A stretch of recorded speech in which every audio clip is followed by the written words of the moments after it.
এদিন বাজারে গিয়েই দেখি তাল উঠেছে। তো তালগুলো দেখে এত ভালো লাগছিল কি বলবো, ওর জন্য একটা নিয়েই আসলাম।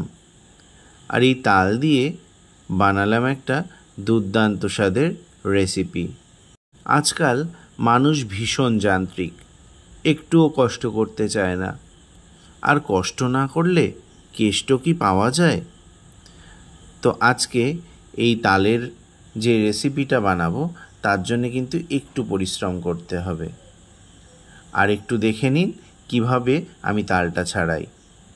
তালটা ভালো করে ধুয়ে নিয়ে প্রথমে খোসাটা ভালো করে ছাড়িয়ে নিচ্ছি। এই তাল থেকে তালের শাঁস বের করাটা ভীষণ ইম্পর্টেন্ট। অনেক সময় কি হয়, তালটা ঘষার সময় তালের মধ্যে শাঁসে আঁশ চলে আসে, তো সেই দিকে ভালো করে লক্ষ্য রাখতে হবে। তালটা ভালো করে খোসা ছাড়িয়ে নিয়ে তালের আটিগুলো আলাদা করে নিয়েছি। এই তালটা বেশ বড় সাইজের একটা তাল, এটা 3টে আটি রয়েছে, তো এতে শাঁস কিন্তু বেশ অনেকটা হবে। প্রথমে আটিটা ছাড়িয়ে নিয়ে একটা কাজ করে নিতে হবে, ভালো করে আটিটা একটু নরম করে নেব। তার জন্যে এর মধ্যে খানিকটা জল মিশিয়ে ভালো করে চটকাতে হবে, নয়তো শাঁস বের করতে অনেকটাই অসুবিধা হবে। এইভাবে জল দিয়ে নিয়ে ভালো করে হাত দিয়ে চটকে নিতে হবে। তাল দিয়ে কোনো রেসিপি বানানোর জন্যে এই ধরনের কালো জাতীয় তালগুলোই বেস্ট, কারণ এই তালগুলো একেবারেই তেতো হয় না। এক ধরনের লালচে জাতীয় তাল পাওয়া যায়, ওই তালগুলো আবার ভীষণ তেতো হয়, তাই তাল কেনার সময়ও দেখে শুনে কেনা উচিত। তালের শাঁস বের করার জন্যে এরকম একটা ঝুড়ি নিয়েছি। এরকম একটা বাঁশের ঝুড়ি গামলার উপরে রেখে ভালো করে ঘষে নিচ্ছি। এই বাঁশের ঝুড়ি দিয়ে যদি শাঁস বের করা হয় তবে কিন্তু সেই শাঁসের ভেতরে একটুও আঁশ থাকবে না, আর একদম স্মুথ হয়। তো এইভাবে ধীরে ধীরে ঘষে ঘষে আমি আটি থেকে শাঁস বার করে নিচ্ছি, যতক্ষণ না এই আটিটার রং সাদা হয়ে আসে। তো এইভাবে ধীরে ধীরে শাঁসটা বের করে নিয়েছি। বেশ অনেকটা পরিমাণ শাঁস কিন্তু হয়েছে একটা আটি থেকে, তাহলে 3টে আটি থেকে নিশ্চয়ই বেশি শাঁসই হবে। খেতে গেলে তো একটু পরিশ্রম করতেই হবে। এই দেখুন শাঁসটা কতটা স্মুথ হয়েছে, এর মধ্যে কিন্তু একটু আঁশ পড়েনি। এবার এই তালের শাঁসের ভেতরে 200 গ্রাম সুজি মিশিয়ে নেব। তো প্রথমে সুজিটা দিয়ে দিচ্ছি এর ভেতরে। সুজিটা চাইলে আগে থেকে ভিজিয়ে রেখেও দেয়া যেতে পারে। এবার এর মধ্যে দিয়ে দিচ্ছি 250 গ্রাম ময়দা, আর দিয়ে দিচ্ছি 250 গ্রাম আটা। প্রথমেই আমি 250 গ্রাম আটা কিন্তু মেশাইনি, একটু আটা হাত বলতে সরিয়ে রেখেছিলাম।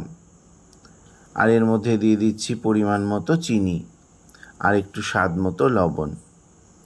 যে কোনো মিষ্টি জাতীয় জিনিস বানানোর সময় তার মধ্যে যদি একটু লবণ না দেওয়া হয় সেই জিনিসের স্বাদ কিন্তু আসে না।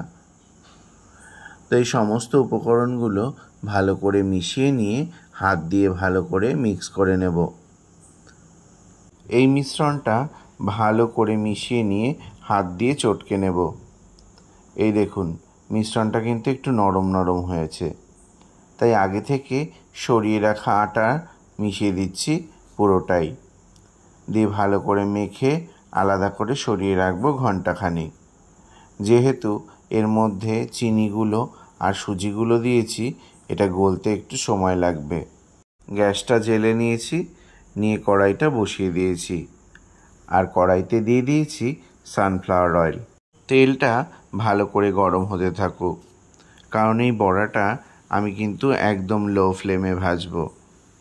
এই বড়ার মধ্যে আমি যেহেতু সুজি মিশিয়েছিলাম তার জন্যে বড়াটা কিন্তু ভীষণ মুচমুচে হবে, আর আটা মেশানোর জন্যে নরম হবে।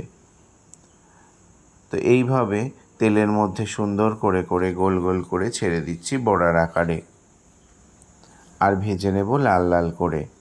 লো ফ্লেমে ভাজলে ভেতরটাও বেশ সুন্দরভাবে ভাজা হয়ে যাবে।